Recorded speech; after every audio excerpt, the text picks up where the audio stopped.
Hey, what's going on, Who That Nation? And welcome to another edition of the State of the Saints podcast. My name is TJ Jones, and thanks for checking out the podcast where we talk about the New Orleans Saints. well. What do we have here?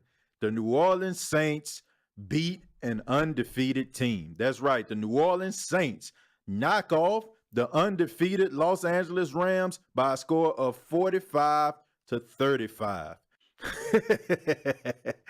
Now, I could easily get on this podcast and talk about all of the media people that wrote the Saints off last week, talked about how the Saints were going to lose to the Rams. The Rams got too much firepower. The Rams got Ty Gurley. They got Cooper Kupp. They got Robert Woods. They got Brandon Cooks. They got Aaron Donald. They got Ndamukong Suh. They got Marcus Peters. How will the New Orleans Saints be able to stop the Los Angeles Rams? So you know what? I don't talk to delusional people. Greeny is clearly delusional. So right now, I'm going to point this at the Rams. We're going to New Orleans this week. Sean McVay, you busy. Andrew Whitworth, you're busy. Ty Gurley, you're busy. So I'm going to give the pregame speech. We're going down to New Orleans. It's going to get rowdy. They're going to be in there, stand up and get crunk. And this thing ain't no. So people going to be drunk no matter how early the game is. We're going in there. We're going to give the ball to Ty Gurley. It's smash mouth football. We're coming downhill. Yeah, Drew Brees. Oh, look at me. I'm the leader in passing yards. Jared Goff, it's your time. We let Andrew Whitworth get off the bus first because you know what Louisiana's like, Andrew. Get out there with your big shoulders, with the captain patch, and go do what you got to do. Defense, let's attack. Hey, we're going to stop the deep ball. Hey, Angry Aaron. I'm calling Angry Aaron. You know who I'm talking about. Aaron Donald, go get at these people. It's going now. Here, and next week, we're going to be number one again. I'm done. Yeah, stick a fork in that boy, because Ryan Clark is done. Man, somebody please remove Ryan Clark's Louisiana card away from him, man, because he was so confident that the Los Angeles Rams were going to absolutely destroy the New Orleans Saints. But that didn't happen. Now, did it? Kamara starts in the slot. Passes to Thomas. He's gone. Touchdown, Saints. This was a huge victory for the New Orleans Saints, and I know all of the members of the Who Dat Nation are proud of what they saw out of their football team. After the game, the media spoke to Michael Thomas, a man who had 12 catches, 211 yards, 1 touchdown, and a cell phone? You told me the cell phone thing was to pay tribute to Joe Horn. What did Sean Payton think of it? He just said, be smart. It don't hurt this team. We got to win this game. It's an important game for us. Be smart. I had it planned, obviously, because it was under the thing. And I said I'll wait till the fourth quarter, not hold my team, and put the game away. And that's what I did. Thank God. Make no mistake about it. The New Orleans Saints are the best team in the National Football League. The Saints proved that they are the best team in the National Football League. Growing up, I was a huge wrestling fan. I still love wrestling to this day. But one of my favorite wrestlers of all time was the Nature Boy, Ric Flair. And Ric Flair used to say, to beat a man, woo, you got to beat the man. And the New Orleans Saints beat the man. They beat the Los Angeles Rams. The Los Angeles Rams for a week, according to power rankings, were the number one team in the NFL. Everybody that talked about the Los Angeles Rams said that they were unstoppable. They got all of this money that's invested in a defensive line. They got all of these superstars all across the field, all of these playmakers. Nobody is able to stop the Los Angeles Rams. The Saints beat the Los Angeles Rams, so they are the best team in the National Football League. I don't want to hear a discussion or debate about it. The fact of the matter is this. You still have media people out here that are still trying to disrespect the Saints and discredit the New Orleans Saints. The New Orleans Saints are a good football team. The New Orleans Saints have the best quarterback in football. That's right. The best quarterback in football this year is not in Green Bay, is not in Foxborough, is not in Kansas City, is right in New Orleans, Louisiana. Drew Brees deserves to be league MVP. This man has 18 touchdowns and 1 interception. He is playing at the highest level that you can play at the quarterback position. Now, I understand everybody is in love with Patrick Mahomes. Oh, Patrick Mahomes, he can throw the ball 70 yards. He can throw the ball sidearm. He can throw on the run. I never seen a throw of the football like this. Have you ever seen the movie Toy Story?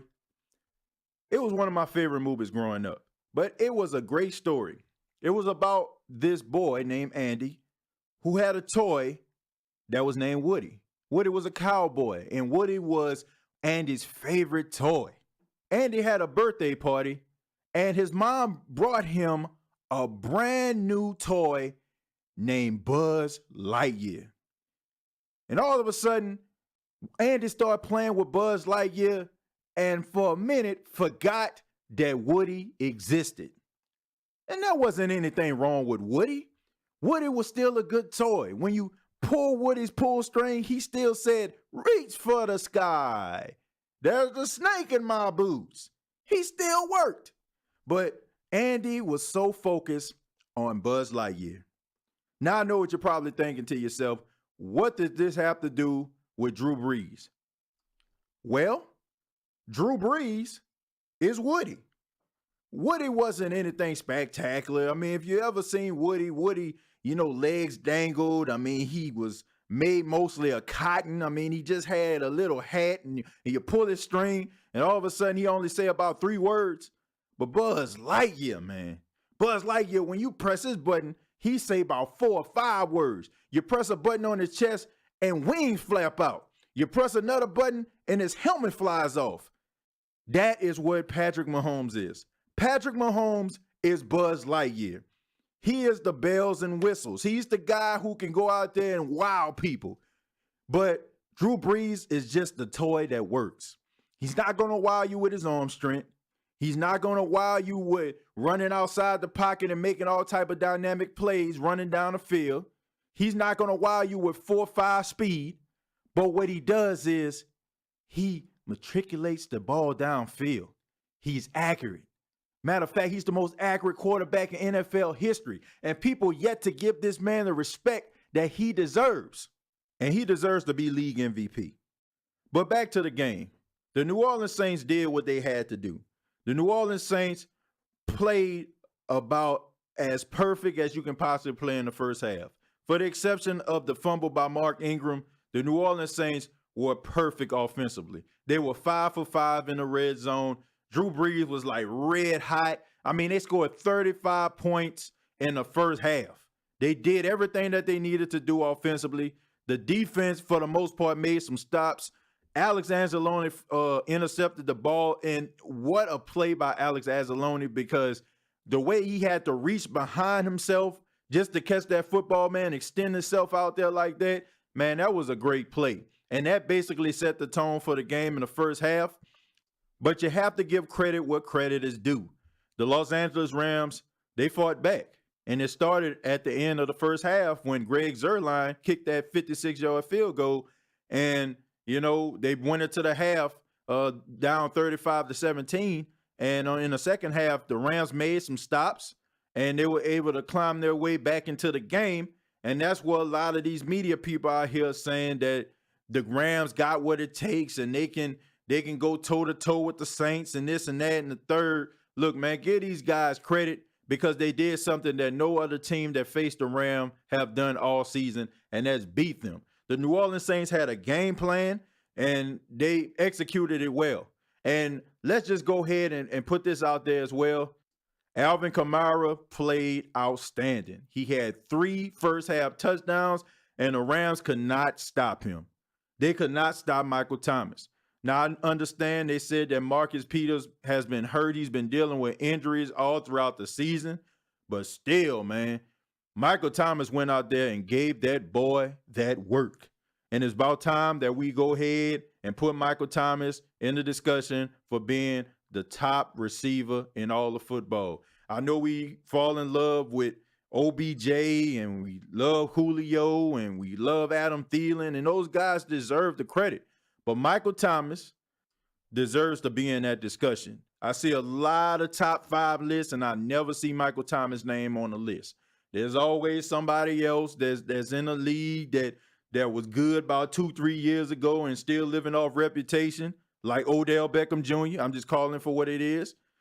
I mean, he's a good wide receiver, but what has he done lately? Last year, he was injured most of the season, and this year, I mean, you hear more about his off-the-field stuff and him on the sidelines than what he's doing on the field. I think you need to emerge this. You have to continue to revise your resume, and Odell Beckham Jr. has not done that. So I think you need to make room for DeAndre Hopkins as well as Michael Thomas, because these two guys right here are playing a position. Okay, Adam Thielen too. They're playing a position at the higher level than some of those usual suspects. So put some respect on those guys' name. But the New Orleans Saints, it was a great victory. The bend but don't break defense. Of course, a lot of people are talking about the Rams coming back, but come on, man. This ain't the Buffalo Bills. I mean, this ain't the Tennessee Titans. I mean, the Los Angeles Rams have a good offense. They're a great offensive team. They have a lot of firepower. I mean, the Saints don't have the Baltimore Ravens defense. It's not like they have the 85 Bears out there or something. I mean, of course, the Rams are going to get back into the game. They got a lot of playmakers. But I like how the Saints were resilient. They didn't give up, even though the Rams were slowly crawling back into the game. That's what championship teams do. They find ways to win, and in those tough games, they make it happen. And that is why I say that this team is different. These are not your old Saints, whether it's going to throw the ball all around the field like this, the Arena League. This is a team that will do anything and everything they have to do in order to get the W. Now, I will say this. As exciting as this game is, as excited as we are as fans to get this victory, to beat an undefeated team, the Saints have to stay focused and focus on the Cincinnati Bengals, because the Cincinnati Bengals are a really, really good team this year. I know we talk about the Bengals, talk about they have issues when it comes to the playoffs, but in the regular season, they are a legit team. And I know the Saints are flying on cloud 9. They're getting media attention. People are picking them as being the top team in the league. That's the argument right now. They're to solidify them. They need to quiet all of that and focus on the Bengals, because this could be a letdown game. You can be flying high. Then all of a sudden, you go crashing down. So they got to stay focused. The Carolina Panthers, I'm talking about the Carolina Panthers are like right at their heels. And they still got to play them twice, 2 times out of the last 3 games of the season. And the Carolina Panthers are looking good. So the Saints, man, they can't let up. They got to continue to put their foot on the gas. But congratulations to the New Orleans Saints. Great team victory. And I would like to know, how do you feel about the great victory from the New Orleans Saints by beating the undefeated Los Angeles Rams? Go ahead and like this video, share this video, and comment down below. And also check out the State of the Saints podcast on YouTube. Go to youtube.com, search the State of the Saints podcast. And thank you for all your love and your support and your comments. This has been the State of the Saints podcast. Till next time, who dat?